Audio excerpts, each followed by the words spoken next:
அருவாய் அருவாய் உலகாய் இலதாய் உருவாய் அருவாய் உலகாய் இலதாய் மறுவாய் வளராய் மணியாய் ஒளியாய் மறுவாய் வளராய் மணியாய் ஒளியாய் கருவாய் உயிராய் கதியாய் விதியாய் கருவாய் உயிராய் கதியாய் விதியாய் குருவாய் வருவாய் அருள்வாய் குகனே குருவாய் வருவாய் அருள்வாய் குகனே குருவாய் அருள்வாய் அருள்வாய் குகனே.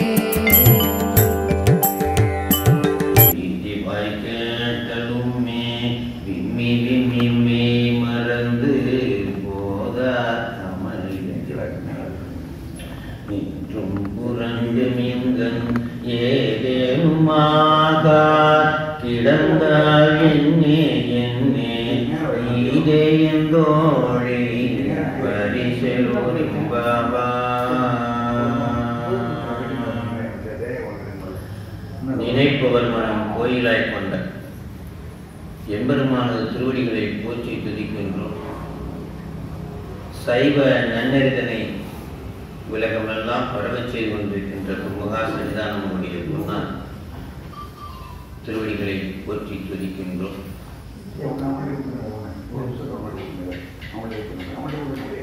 ராமகிருஷ்ண பரமஹம்சர் குருநாதருடைய திருவடிகளை போற்றி துதித்து எழுந்தரில் இருக்கின்ற அடியார் பெருமக்கள், ராமகிருஷ்ணா சேவா சங்கத்தினுடைய நிர்வாகிகள், இந்த இனிய பூசையினை நிகழ்வித்து கொண்டிருக்கின்ற ஆசான் தனசாமி சிவாச்சாரியார் அவருடைய திருவடிகளை, இனிய நண்பர் கென்னடியா அவருடைய திருவடிகளை போற்றி வணக்கம். கடந்த பிப்ரவரியிலிருந்து இன்று வரை இன்றுதான் நம்ம இங்க வந்திருக்கிறதுக்கு பெருமான் அந்த ஒரு வாய்ப்பை நல்கியிருக்கின்றார். இல்லங்கள் தோறும் எழுந்தருளி என்று சொல்வார்கள். சில காலம் திருக்கோயில்கள் எல்லாம் நடை சாத்தப்பட்டு அங்க இருக்கக்கூடிய பெருமான் நாம் போய் வணங்குவதற்கு பதிலாக அவரே நம் இல்லங்களுக்கு சில காலம் வந்து வழிபடுவதற்காகவோ என்னவோ மாணிக்கவாசகர் அன்றே சொல்லி வைத்தார், இல்லங்கள் தோறும் எழுந்தருளி என்று. அப்படி இந்த திருவெம்பாவை நோன்பு சங்ககாலம் தொட்டே நடந்து வருகிறது. இந்த நோன்பினுடைய கரு என்னவென்றால், மனநிலையில் உள்ள பெண்கள் எல்லாம் நல்ல மணவாளன் வேண்டும் என்று உமையம்மையை வெண்மணலால் பிடித்து, மணலால் பிடித்து, குளக்கரையிலோ ஆற்றங்கரையிலோ வெண்மணலால் பிடித்து வடிவம் செய்து, அம்மா எனக்கு நல்ல கணவர் அமைய வேண்டும், அந்த கணவர் உன் அடியாராக இருக்க வேண்டும் என்று விண்ணப்பித்து வேண்டுவதே இந்த பாவை. அது சமயம் திருப்பாவையிலும் ஆண்டார் ஆழ்வார் கூறுவார்கள், அங்கே கணவனாக கண்ணனே வர வேண்டும் என்று விண்ணப்பிப்பார்கள். யமுனை ஆற்றங்கரையிலே அந்த அடியார்கள் எல்லாம் நீராடி விட்டு அங்கே உமையம்மையை வடிவமைத்து, வெண்மணலிலே வடிவமைத்து, அம்மா எனக்கு கணவனாக அந்த கண்ணனே வர வேண்டும்.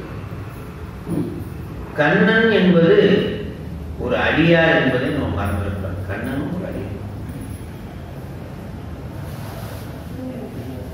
உங்களுக்கு திருவீழிமிழலையில 1000 தாமரை மலர்களை வைத்து பூஜை செய்ய வேண்டிய நிலையிலே பெருமானுடைய திருநோக்கால் ஒரு மலர் மறைந்து விடுகிறது. என்ன செய்வது என்று தெரியவில்லை. பூசை முடிய வேண்டும், ஆனால் பூசையிலிருந்து எந்திரிக்க முடியாது. தன்னுடைய கண் மலரை எடுத்து வைத்ததனாலே அவருக்கு தாமரை கண்ணன் என்று ஒரு பெயர். அப்படி அடியாராக விளங்கியதனாலே கண்ணனும் ஒரு அடியார். இங்கு திருவம்பாவையிலும் வர்றாரு மாணிக்கவாசக பெருமான். பல தலங்களை வழிபட்டு திரு அண்ணாமலைக்கு வர்றார். பார்க்கின்றார் மலை, யாராலும் அண்ண முடியாத மலை அண்ணாமலை. அன்று மாலும் அயனும் அடிமுடி தேடி காண முடியாத அருந்தரும் அருணகிரி இதுதானோ என்று அண்ணாந்து பார்க்கிறார் அண்ணாமலை. அப்பேற்பட்ட மலையை பார்க்கிறார். அந்த அதிகாலை வைகரை பொழுதிலே மணமாக வேண்டிய பெண்கள் எல்லாம் எழுந்து இல்லங்களில் முற்றங்களை எல்லாம் கூட்டி மெழுகி திருக்கோலமிட்டு நீர் குடம் எடுத்துக்கொண்டு எங்கே செல்கிறார்கள் என்றால் அங்க இருக்கிற குளக்கரைகள் நீர்த்துறைகளுக்கு செல்கிறார்கள். தனி ஒரு பெண்ணாக செல்லவில்லை. அக்கம் பக்கத்தில் இருக்கின்ற பெண்களை எல்லாம் வீதி வீதியாக அழைத்துக் கொண்டு செல்கிறார். பார்க்கிறார் அந்த காட்சி, அற்புதமான காட்சியாக. வைகரை பொழுதிலே ஒவ்வொரு வீட்டிலும் முற்றங்கள் கூட்டப்படுகின்றன, மெடுக்கப்படுகின்றன, திருக்கோலமிடப்படுகின்றன. ஒவ்வொருவராக அழைத்து செல்கிறார். யான் பெற்ற இன்பம் வையகம் பெற வேண்டும் என்று ஒவ்வொருத்தரும் அழைக்கப்படுறார். அந்த அழைத்துக் கொண்டு போகின்ற அழகை பார்க்கின்றார். பார்த்தவுடன் அவருக்கு தோன்றுகிறது, இது ஒரு பெண்கள் விளையாட்டு நோன்பு, மார்கழி மாதம் விளையாடுகின்ற விளையாட்டு. இந்த விளையாட்டை வைத்து உண்மை பொருளை நாம் உணர்த்த வேண்டும். பெருமான் உள்ளிருந்து உணர்த்த உலகத்தாருக்கு உணர்த்தும் பொருட்டு 20 பருவல்களாக இந்த திருவம்பாவை அருளுகின்றன. முன்பிருந்தே அந்த நோன்பு இருந்தாலும் கூட பார்த்த மாத்திரத்திலே அவருக்கு தோன்றுகிறது இந்த திருவம்பாவை அருள். உள்ளிருந்து உணர்த்துவது, உள்ளத்து ஒளிக்கும் ஒளியானாக இருந்து உணர்த்துவது சாட்சாத் சிவபெருமான்.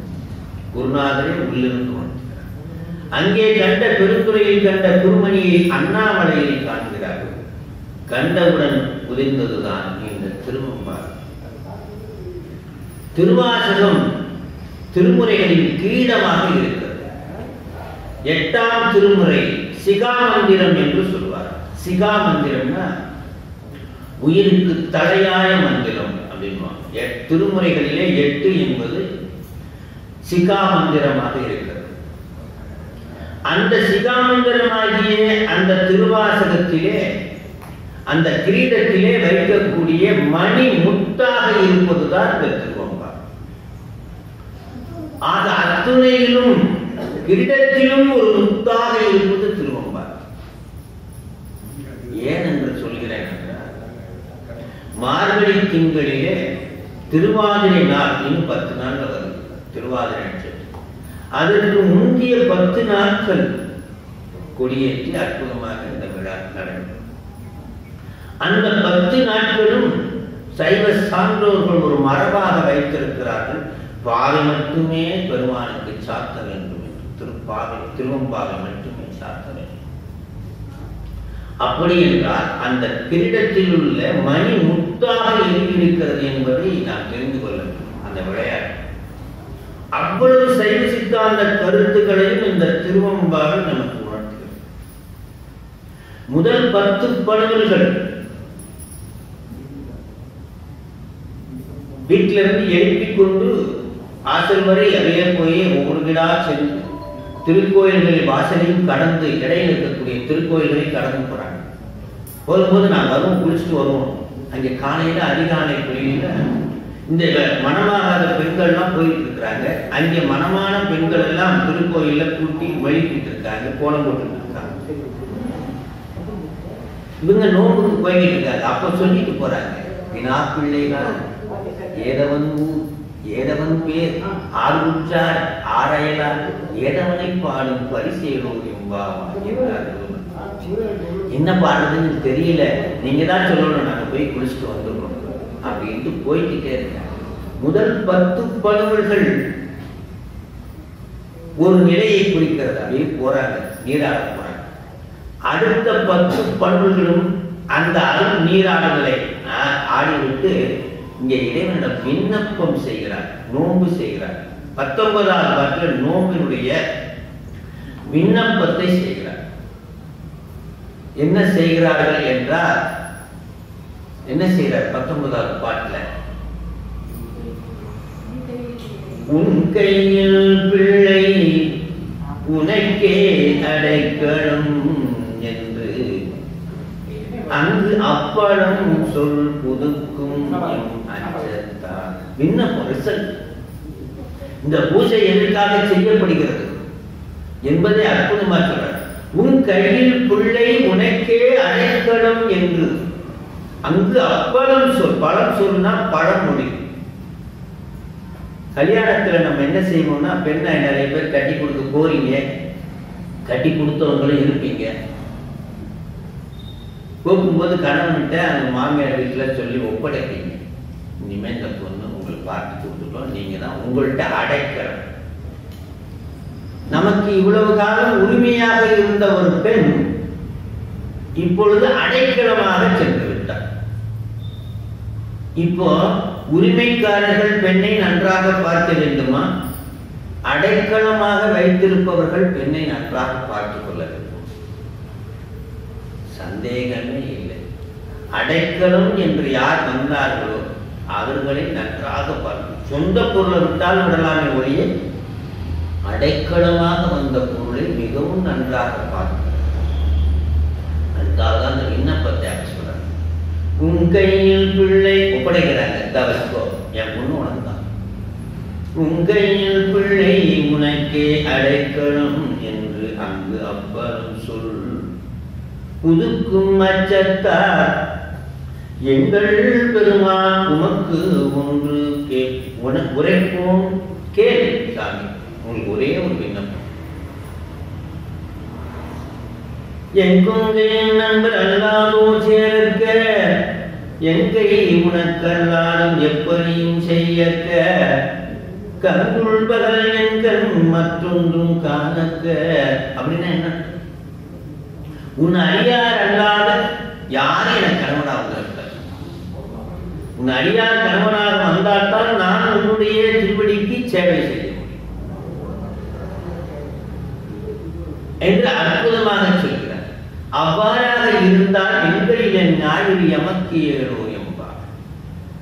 அவ்வாறாக எனக்கு அடியார் மட்டும் கணவராக வந்துவிட்டார், உன்னுடைய அடியார் எனக்கு கணவராக வந்துவிட்டார், கிழக்க உதிக்கிற சூரியன் மேற்க உதிச்சா என்ன, மேற்க உதிக்கிற சூரியன் கிழக்க உதிச்சா எனக்கு என்ன, எங்க உதிச்சா எனக்கு என்ன சொன்ன, எங்களில் ஞாயிறு எமக்கு ஏழு என்பார். அப்ப ஒரே ஒரு விண்ணப்பம், உலகத்தார் எனக்கு அமைகின்ற கணவன் நல்ல அடியாராக இருக்க வேண்டும் சிவனடி. இது ஒரு பகுதி. உலகத்தில் சொல்லப்படுகிறது. எப்பொழுதுமே திருமுறைகளிலே 2 கருத்துக்கள் இருக்கும். புறக்கருத்து ஒன்று, அகக்கருத்து ஒன்று. நாம் மேலோட்டமாக புறக்கருத்தை மட்டும் வைத்து தெரிந்து கொண்டு அகக்கருத்தை நடுவு விட்டு விடக்கூடாது. அகக்கருத்து தான் ஞான நிலை. இங்கே என்னவென்றால், எங்கள் நாயகனே என்னுயிர் தலைவா என்று ஒரு பாட்டில் அருள் பத்திரம் சொல்றார். எங்கள் நாயகனே என்னுயிர் தலைவா ஏலவா குழலிமா இருவர் என்று அற்புதமா அந்த அருள்பத்தில் 2வது பாடலாக சொல்லும். நமக்கு உண்மையிலேயே நாம் அத்தனை பேரும் நல்லா தெரிஞ்சுக்கணும். நானா இருக்கட்டும், நீங்க இருக்கட்டும், மாடு ஆடு எதுவா இருக்கட்டும், அத்தனை உயிர்களும் பெண்களிடத்தில் வந்த உயிர்கள். சந்தேகத்தா? பெண்ணிடத்தில் இருந்து வந்த உயிர். பெண்ணிடத்தில் வந்த உணவு பெண்ணிடத்தில் இருந்தா தோன்றிடுச்சு. ஆகவே நாமெல்லாம் யாரு என்றால் பெரும் உருவு. நமக்கு எது காத்து கொண்டு இருக்கிறது என்றால் சக்தி தான் நம்மை காத்து கொண்டு. ஆகவே இந்த பாட்டில் சக்தியை மீண்டுதான் பாடுகின்றார் அந்த 20 பண்புகளை. எனக்கும் சிவபெருமானுக்கும் இடையில யார் இருக்கிறார்கள் என்றால் சக்தி இல்லை என்றால் நான் சிவத்தை அடைய முடியும். ஆகவே முதலிலே நான் பற்ற வேண்டியது சக்தி, அதுதான் திருவடி. அந்த திருவடி என்னை கொண்டு போய் சிவத்துல சேர்த்துருமா. இதுதான் திருவடிக்கு சொல்லிய பாட்டின் பொருளுணர்ந்து சொல்லுவர் செல்வர் சிவபுரத்தின் உள்ளார் சிவனடி. அப்ப சிவனடி என்று ஒன்றும் திருவடி என்று ஒன்றும் என்று குறிப்பிடுகின்றார். திருவடி என்பது சக்தியை வேண்டும். வானம் கீழே இருக்கிறது, பீடம் இதான் உயிர், மேல இருக்கிற பானம். இந்த பானம் வந்து இறைவனோட சேர்த்தா முடிஞ்சு போச்சு. ஆனா நிற்குமானா நிற்காது. இடையில எது வேணுமா? இடையில வேணுமா? சக்தி ஆவுடை என்று ஒன்று இருந்தால்தான் உயிரும் சிவமும் கலக்கும், இல்லை என்றால் கலக்கும். அதனால்தான் சக்தியை வியந்து பாடுங்க. அம்மா நிறைய பேர் போற்றி பாடுங்க, போற்றி பாடுங்க. போற்றி எத்தனாவதாக வருகிறது பணுவல்? 20வது பணுவலாக வருகிறது. ஒரு பூசையினுடைய நிறைவில் என்ன செய்ய வேண்டும் என்றால் என்ன பூஜை பண்ணாலும் சரி, எத்தனை பழங்கள் வைத்து எத்தனை தேங்காய் உடைத்து எத்தனை பாட்டு பாடி எத்தனை நீங்க பண்ணாலும் நிறைவாக என்ன செய்தால் பூசை நிறைவு பெறும் என்றால் போற்றி சொல்லி பூசை செய்வதுதான் நிறைவை கொடுக்கும். பூசையினுடைய நிறைவு அதுதான் சொல்றார் கடைசி. திருவடி என்றாலும் சக்தி என்றாலும் ஒன்றுதான். திருவருள் என்றாலும் குருநாதர் என்றாலும் சக்தி என்றாலும் அம்மை என்றாலும் அத்தனை உணவு. நாம் அறிந்தவை அத்தனையும் திருவருள், திருவடி, அம்மை, குருநாதர் அத்தனை. அதான் அம்மை எனக்கருளியவார் அருள்வார். ஒரு பாட்டுல மாணிக்கவாசகர் சொல்றார், கூடி கூடி முன்னடியார் குனிப்பா சிரிப்பா கழிப்பார வாடி வாடி வழியற்றேன் வற்றல் மரம் போல் நிற்பேனோ. இப்பதான் முக்கியமான மூடி மூடி உடையாயோடு கலந்துருகி பெருகினக்கு. உடையா என்னை உடையவனாகிய அந்த நாயகனோடு நாயகியாக நான் கலக்க வேண்டும். ஊடி ஊடி உடையாயோடு கலந்துள் உருகி பெருகினக்கு. அப்புறம் ஒரு வார்த்தை போறார், எப்படி தெரியுமா? ஆடி ஆடி ஆனந்தம் அன்பேயாக அருள் கலந்தே. அந்த அருள் எனக்கும் என்னுடைய உடையானுக்கும் நான் இருவரும் கலக்க வேண்டும் என்றால் எது எனக்கு துணையாக இருக்க வேண்டும்? சக்தி எனக்கு துணையாக இருக்க வேண்டும். உடையானோடு கலந்து உள் உருகி பெருகி நெக்கு ஆடி ஆடி ஆனந்தம் அதுவே அருள் கலந்தே என்று அற்புதமாக அந்த அருள் சேர்க்கும். அப்ப என்னை காத்து கொண்டு இருப்பது சக்தி. அந்த சக்தியை வேண்டுதான் பாடு. இதுல உயிர்களுடைய 3 நிலைகளை இவர் சொல்றார். எடுத்தோடனே ஃபர்ஸ்ட் பாட்டுல உயிர் 3 நிலையில இருக்கிறது. அப்ப அந்த முறையில கடைசி 3வது நிலைக்கு கடைசி பாட்டுல சொல்லி முடிச்சு 19வது பாட்டுல சொல்லி முடிச்சு 20வது பாட்டுல எல்லாவற்றிற்கும் காரணமான அந்த சக்தியை வேண்டு பாடுகிறார். என்ன 3 நிலை அப்படின்னு முதல்லயே சொல்றார். ஆதியும் அந்தமும் இல்லா அருள் பெரும் சோதியை யாம்பாட கேட்கையும் பார்த்தன. நான் வீதி வழியா வரேன். மாணிக்கவாசகர் வீதி அண்ணாமலையில இருக்கு. அந்த மாணிக்கவாசகர் வீதியில நான் பாடிக்கிட்டே வரேன். பெண்கள் வச்சுக்கோங்களேன், நான் சொன்னா ஒரு பெண்கள் பாடிட்டு வர்றாங்க, மனவாதனுடைய பெண்கள். தென்னாருடைய சிவனே போற்றி என்ற அட்டவர்க்கும் இறைவா போற்றி என்று வாயார பாடிட்டு வரேன். அப்படி பாடிக்கிட்டு வர சத்தமா பாடிட்டு வர அந்த வீட்டு சன்னல் வேற தொடர்ந்து இருக்கு. அங்க இருக்கிற ஒரு பெண்ணு படுத்து தூங்கி மார்கழி மாசம். அது கேட்காத மாதிரி கடை பொத்திட்டு படுத்து இழுத்து போத்திட்டு படுத்து. இந்த பொண்ணு இங்க இருந்து பார்த்துட்டு கடை ஒளியா பேசுவோம். வாழ்தேவன் வாழ்கடல்கள் பாடிய அந்த அப்படியே அப்படி சொல்றாங்க. உன் செவி என்ன வன் செவியோ ஆதியும் அந்தமில்லா அருள் பெரும் ஜோதியை யாப்பாட கேட்டையும் வாழ்த்தடங்கள் மாதே வளருதையோ மண் செவியோ நின் செவிதான். பாருங்க, 2 பெண். ஒரு பெண் பக்தி நிலையில வர்றாங்க, ஒரு பெண் பக்தி நிலை இல்லாமல் முத்தி நெறி என்றால் என்ன என்ற நிலையிலே ஒரு பெண் தூங்கிக் கொண்டிருக்கிறது. முத்தி நெறி அறியாமல் ஒரு பெண் படுத்திருக்கின்றார். இடையிலே ஒரு பெண் வருகின்றால் பக்தி நெறியிலே வருகின்றார், வந்து கூப்பிட்டார். சோ நீ எந்திரிக்க மாட்டியா? நான் ஒரு விஷயம் ஒரு கதை சொல்றேன் கேட்டுக்க, அதை பார்த்தாவது நீ. அங்கே அப்பர் சுவாமி தெருவில் ஒரு பெண் எப்படி இருக்கா தெரியுமா? சிவனோடு கலந்திருக்கிறார். எப்படி இருக்கா தெரியுமா? வாதேவன் கடல்கள் மாட்டிய வாழ்த்துளி போய் வீதி வாய் கேட்டலுமே மறந்து ஏதேனுமாக கிடந்தால் என்னே என்னே ஈதே தோழி பரிசலோர் எம்பாவாய். அங்க என்ன 3வது நிலை என்ன பெண் இருக்கா நான் சொல்றேன் கேட்டுக்கோயா. நான் தென்னா அப்படின்னு அவ்வளவுதான். தென்னாடுடைய சிவனேன்னு கூட சொல்ல மாட்டேன். தென்னா அப்படின்னு அங்கிருந்து அப்படியே மயக்கி போயிடுவாங்க. அங்க ஒரு அம்மா இருக்காங்க, அப்பர் சுவாமி தெருவுல அங்க ஒரு அம்மா இருக்கிறாங்க. அவங்க அந்த பொண்ணு எப்படி தெரியுமா? அப்படியே ஏகபோகம் நீயும் நானும் ஏகபோகமாயிடும், சிவனோடு ஐக்கியமாயிடுவாங்க. வாதேவன் கடல்கள் வாட்டிய வாழ்த்துளி போய் வீதி வாய் கேட்டலுமே. அப்படியே தின்னா தின்னான்னு அப்படியே உணர்ச்சி வசப்படுறாங்க. உணர்ச்சி வசப்பட்டு தன்னை மறந்து படுக்கையில உருள்றாங்களாம். தன்னிலை இழந்தார் அப்படின்னு இங்கே சொல்றாங்க. ஆக 3 நிலையிலே ஒரு பெண்ணை உதாரணமாக காட்டுகின்றார். ஒன்று முத்தி நெறி அறியாத ஒரு நிலையில் ஒருவர் படுத்திருக்கின்றார், ஒருவர் பக்தி நெறியில் வருகின்றார்.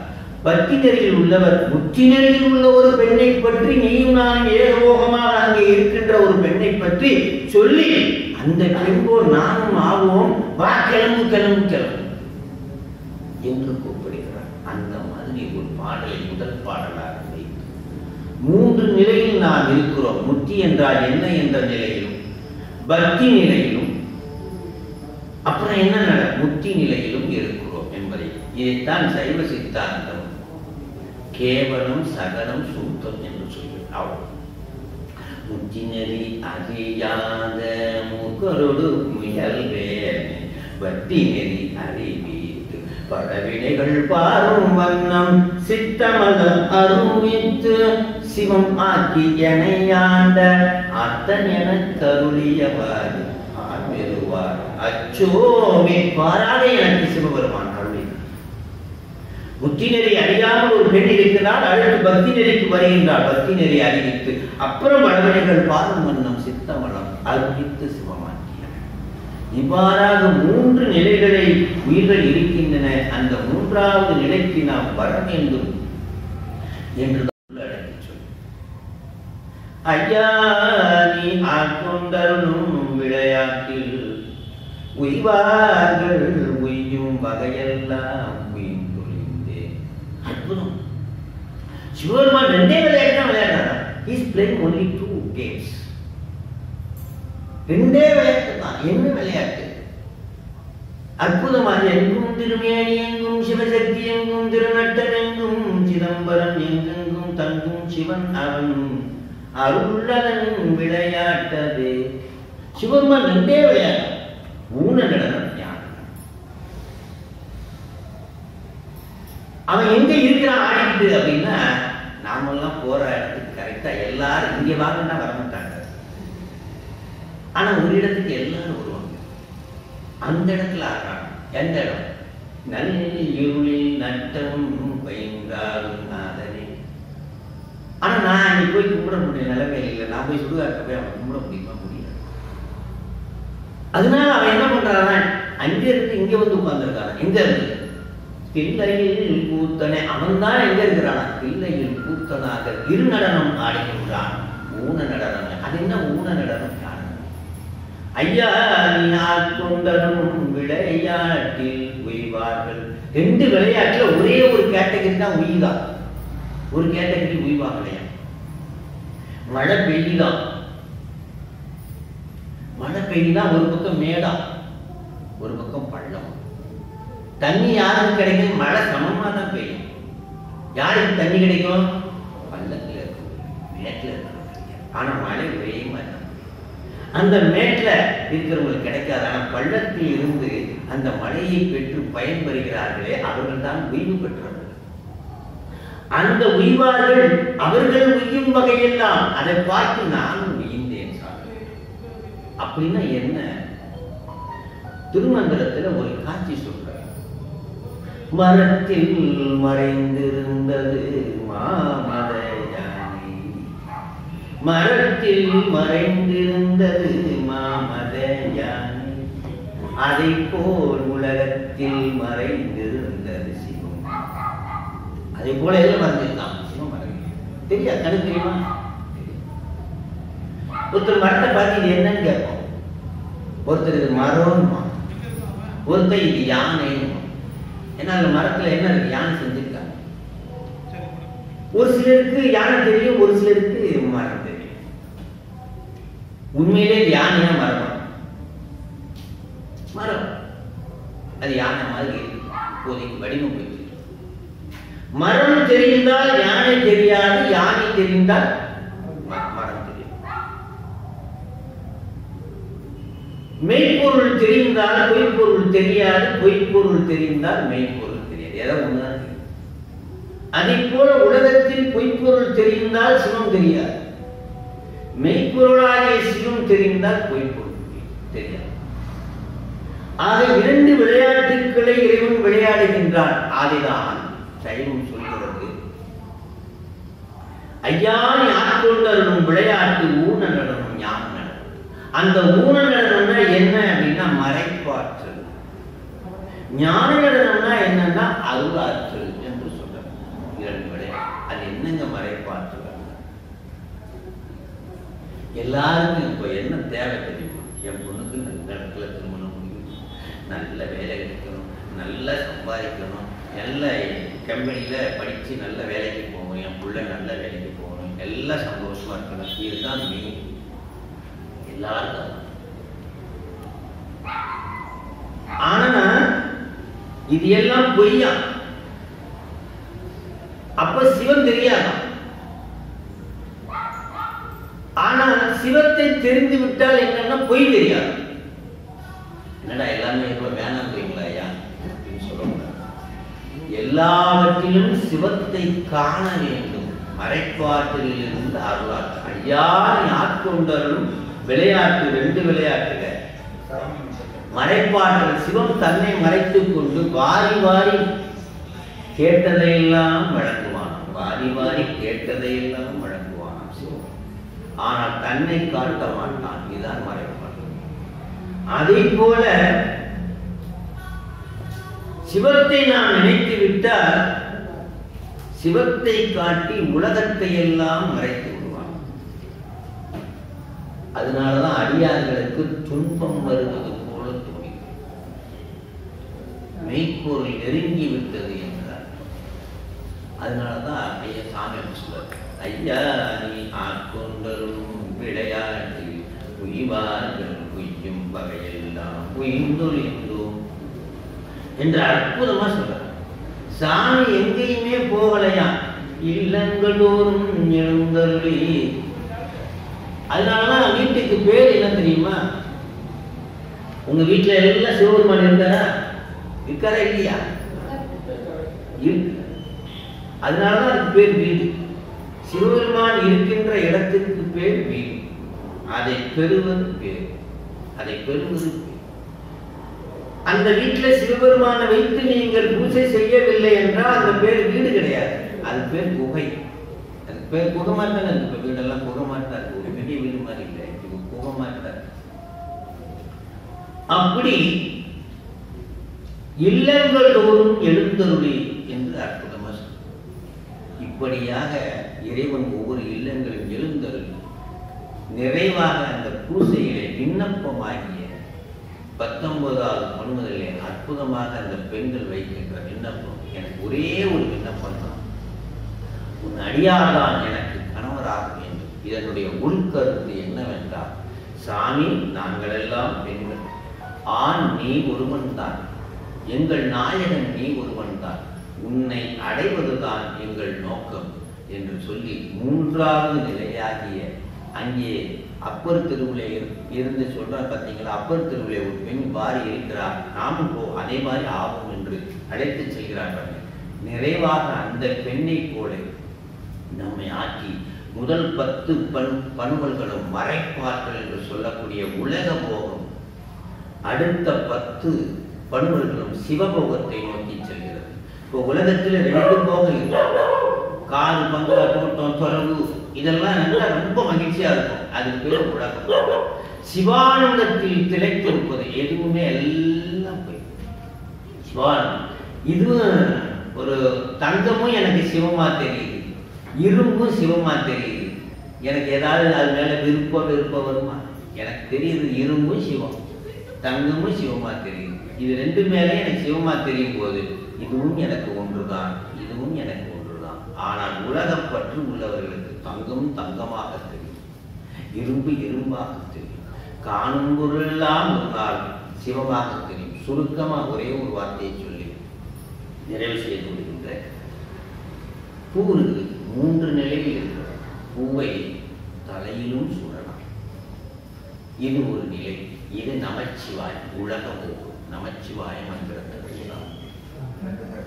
அதே பூவை இந்த பாருங்க சிவனுக்கு சூடியிருக்கும், இது சிவாய நம நிலை, இது சிவாய நம நிலை, பக்தி. அதே பூவை சிவமா பார்த்து விழுந்து கும்பிடுவோம். இப்ப எனக்கு பூவா தெரியல, சிவமாதான் தெரியும். அப்போ பூவை பார்த்து சிவமா தெரிகின்ற நிலை இருக்கிறது. ஆகவே ஒவ்வொரு நிலையிலும் ஒவ்வொரு ஆன்மாக்கள் இந்த 3 நிலையை தான் முதல் 3 பணுவிலே சாமி சொல்றார். அப்படி ஒரு பெண், இப்படி ஒரு பெண், இப்படி ஒரு பெண். ஆகவே இந்த 3 நிலையிலிருந்து எந்த நிலையில் வேணாலும் நாம் இருப்போம். ஒரு நிலையில் இருப்பவர்கள் இன்னொரு நிலையில் இருப்பவர்களை பார்த்து குறை சொல்லாமல், அந்த நிலையில் இருப்பவர்கள் இந்த நிலை என்று சொல்லாமல், அத்தனை பேரும் இந்த திரு வெம்பாவை விழாவிலே சக்தியை போற்றி புகழ்ந்து நாம் அந்த திருவுருளை பெற்று அதன் மூலமாக பிறவி பெருங்கடலை நீந்தி பொய்விட்டு உடையான் கடல் சேர வேண்டும் என்று விண்ணப்பித்து இந்த அரிய வாய்ப்பினை நல்கிய என்னுடைய ஐயா அவர்களுக்கும் ராமகிருஷ்ணா சேவா சங்கத்திற்கும் நம்முடைய நந்தசாமி சிவாச்சாரிய திருவடிகளை போற்றி எழுந்தருகின்ற அடியார்களை போற்றி இந்த திருவம்பாவை விழாவிலே பெருமானுக்கு விண்ணப்பம் செய்து இந்த புராணத்திற்கு நீங்கி உலகம் உயிர்ந்து அற்புதமாக தொடர்ந்து சைவ பணிகள் எல்லாம் என் கடன் பணி செய்து கிடப்பது என்ற அடியார்களுக்கெல்லாம் சைவ பணிகளை தொடர்ந்து செய்வதற்கு இறைவனுடைய குருநாதன் நமக்கு உதவ வேண்டும் என்று கூறி விடைபெற்றுக் கொள்கிறோம்.